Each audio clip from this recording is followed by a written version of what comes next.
পারমাণবিক ইস্যুতে ইরান ইউরোপের কূটনৈতিক দাবায় নতুন চাল। ইরানের এনপিটি ছাড়ার হুঁশিয়ারি। ইউরোপের সঙ্গে ইরানের পারমাণবিক ইস্যুতে আলোচনা চলছে, কিন্তু তাতে কোনো চুক্তি নেই, বরং সতর্কবার্তা ও কূটনৈতিক চাপের খেলা চলছে দুই পক্ষের মধ্যে। প্রশ্ন, ইরান কি সময় কিনছে নাকি নতুন সংঘাতের জন্য প্রস্তুত হচ্ছে?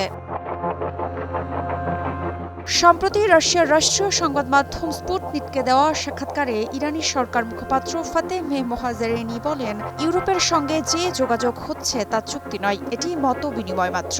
গত সপ্তাহে ইস্তাম্বুলে ইরান ও ব্রিটেন, ফ্রান্স, জার্মানি E3 এর বৈঠক হয়েছে। ইসরায়েল ও যুক্তরাষ্ট্রের সাম্প্রতিক হামলার পর এটি প্রথম আনুষ্ঠানিক কূটনৈতিক পদক্ষেপ, কিন্তু এই বৈঠক সমঝোতার দিকে নয়, বরং পরিস্থিতি বোঝার চেষ্টা।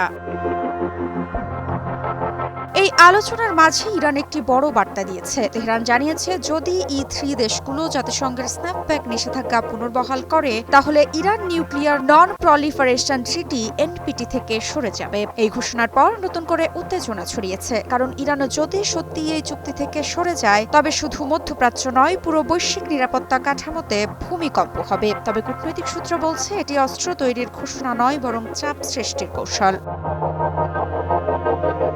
এখন কেন ইরান এই অবস্থানে? প্রথমত, সামরিক চাপের প্রতিক্রিয়া। জুনে মার্কিন ও ইসরায়েলি হামলার পর ইরান নিজেকে নিরাপত্তাহীন মনে করছে। দ্বিতীয়ত, স্ন্যাপব্যাক নিষেধাজ্ঞার হুমকি। জাতিসংঘের রেজলিউশন 2231 অনুযায়ী E3 চাইলে নিষেধাজ্ঞা ফিরিয়ে আনতে পারবে। এই ঝুঁকি ইরানকে আলোচনায় বসতে বাধ্য করেছে। তৃতীয়ত, কূটনৈতিক বিকল্পের খেলা। ইরান জানে চীন ও রাশিয়া পাশে আছে, তবে পশ্চিমা নিষেধাজ্ঞা এড়াতে ইউরোপের সঙ্গে দরজা খোলা রাখা জরুরি।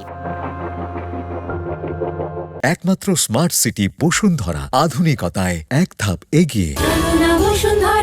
এদিকে ইরানি সংসদের জাতীয় নিরাপত্তা কমিটির সদস্য আব্বাস গোলরু বলেছেন, এই আলোচনা কেবল কূটনীতিকদের সিদ্ধান্ত নয়, পুরো শাসন ব্যবস্থার অনুমোদন হচ্ছে। এর মানে ইরান সরকার এখন কৌশলগতভাবে সময় কিনছে, আন্তর্জাতিক চাপ ঠেকাচ্ছে এবং একই সঙ্গে চীন, রাশিয়ার সঙ্গে সম্পর্ক জোরদার করছে। কূটনীতির টেবিলে আলোচনার চেয়ার যতই বাড়ুক, সমঝোতার আলো এখনো দূরের পথ। ইরান ইউরোপের সঙ্গে দরজা খোলা রেখেছে, কিন্তু চাবি হাতে রাখছে বেইজিং আর মস্কো। মৃত্তিকা সিনহা বিশ্বাস, নিউজ 24।